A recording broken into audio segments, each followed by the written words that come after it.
You can listen to The Front on your smart speaker every morning. To hear the latest episode, just say, play the news from The Australian.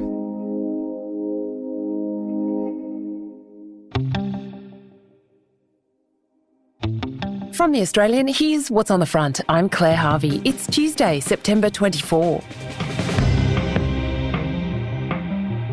A new mandatory grocery code of conduct. That's Anthony Albanese's new fight. The PM says Coles and Woolworths may have exacerbated inflation at the height of the cost of living crisis, and he's accused them of treating customers like fools with fake discounts. The supermarkets say they do whatever they can to make groceries cheaper.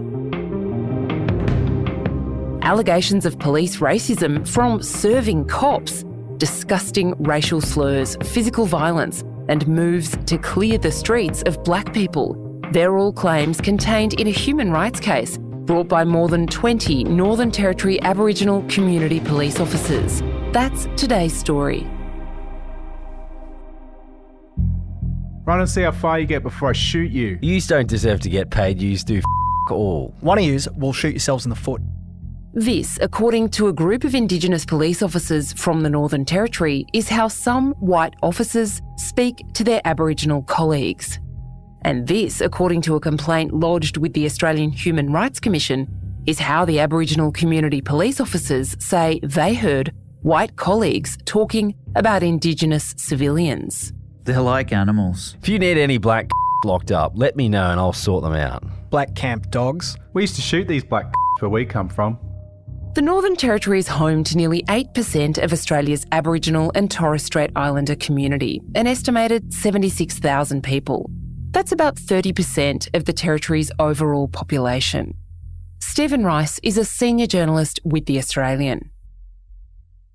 Ricey, you've reported all over the world, from war zones to remote communities here in Australia. What's your impression of the way these communities in the Northern Territory are? Alice Springs, Darwin, remote communities. How would you compare it to other places where you've reported? Look, living conditions, as we know, of especially in the town camps, are pretty appalling. What we haven't seen before is this evidence of a really continuing problem where white police in cities like Alice Springs and Darwin really have no regard for Indigenous people and even no regard for their colleagues who are Indigenous.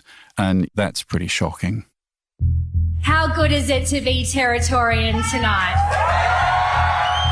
The new Country Liberal Party Chief Minister, Leah Finocchiaro, was elected in August on a promise to get tough on crime. The heartbreak of watching families, friends and colleagues pack up and leave the Territory because they cannot see a future here ends today. We will do whatever it takes to restore community safety. In 2023, the age of criminal responsibility was raised from 10 to 12 by the Labor government. But Finocchiaro has pledged to take it back down.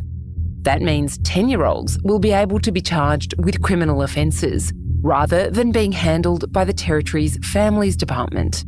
Finocchiaro will also restore controversial restraint chairs and spit hoods on young people, removed by Labor in 2022. Human rights advocates say those techniques are dehumanising and unnecessary. The Territory's Police Association says they're essential to keep officers safe from violent offenders and communicable diseases. Ricey, there's been a lot of rumours over the years about what goes on in the Northern Territory when dignitaries come to visit. The idea that the streets, which normally would have groups of people congregating like in any city, are cleaned up for dignitaries or for big moments. What have you learned about whether or not that's true?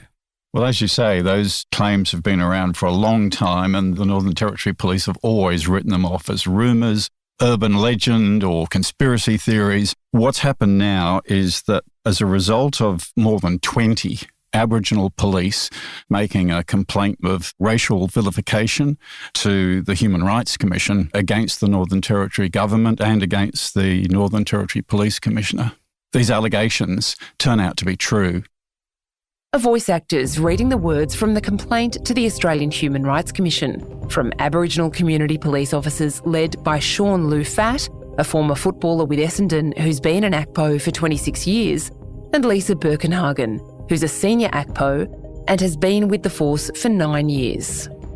Whenever significant events are held within the Darwin area that have political interest and guaranteed media attention or presence, Mr Lufat and other ACPOs, together with other officers, are routinely directed to clean up the streets around the area of interest by moving on homeless Indigenous persons that sleep or congregate in the area to give public perception that homelessness and antisocial behaviour is not an issue. For years now, the police have denied that they actually move people on. In these documents that I've obtained, the cops, the Aboriginal cops who are being asked to move people along have made it clear that the people being targeted are sober, they're not committing any crimes. Basically, their own claim is that they're black. This is about ordinary Aboriginal people going about their normal everyday business who are being moved on, taken out of town because the city has decided that they don't like having that sort of image presented to the rest of the world. And it happens on occasions when politicians are visiting precisely to allegedly deal with those kind of issues. Coming up, the white cop who started the avalanche of claims.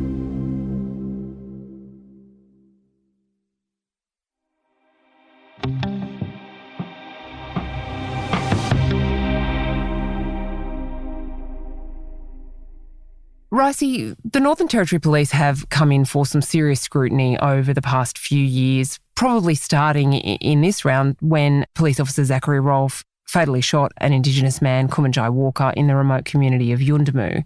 At his trial and at the coronial inquest into that death, Zach Rolfe, who was acquitted of murder, claimed that there's endemic racism in the Northern Territory Police Force. That's something that the top brass denied. What are we now learning from Aboriginal police officers themselves who have brought this claim to the Human Rights Commission? We're learning that from the point of view of the Aboriginal police themselves, that these claims are completely true and have been for years. So here we have at least 20 serving Aboriginal officers who have lodged this racial vilification claim in the Human Rights Commission, alleging this racist culture in which they're constantly being called lazy and useless. In or around 2010, an ACPO regularly witnessed officers in Alice Springs making comments to the effect that ACPOs were not doing their jobs because they were not picking up drunks in Alice Springs effectively, and that slackpos do nothing, and that was why there was so much work. These cops they perform all the normal functions of police. They're allowed to arrest people, they're allowed to investigate, they're allowed to carry guns, but they're treated as second-class police. They're paid less.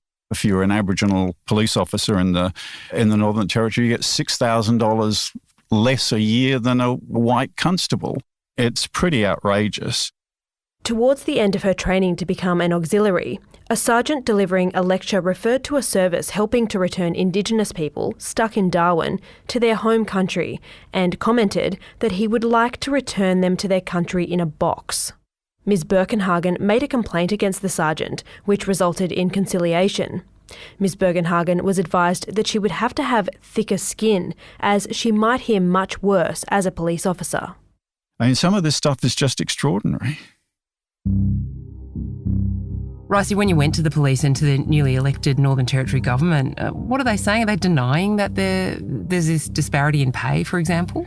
They're not specifically denying the disparity in pay. The Chief Minister is saying this is all in the past, we don't have to worry about it now. Of course, it's not in the past. The police themselves are saying that the Police Commissioner said that he welcomed the fact that officers felt free to talk about this finally, which was a bit bizarre because on Monday, when I've gone to them to ask about these allegations of moving on Aborigines, cleaning up the streets, they've totally shut down and said, no, we're not going to say anything now because it's all before the courts. Obviously, Ricey, these officers want pay parity. What else are they asking for? Well, they're asking for, as well as that, for compensation, but most of all for an apology for the way that they've been treated in the past and for the fact that they continue to be treated as second-class police when it seems very clear to anybody who has spent time in the Northern Territory that these particular cops are precisely the ones who can fix some of these problems. Stephen Rice is a senior journalist with The Australian. Thanks for joining us on The Front. Don't forget, subscribers to The Australian get Australia's best journalism every day for much less than the price of a cup of coffee. Join us at theaustralian.com.au.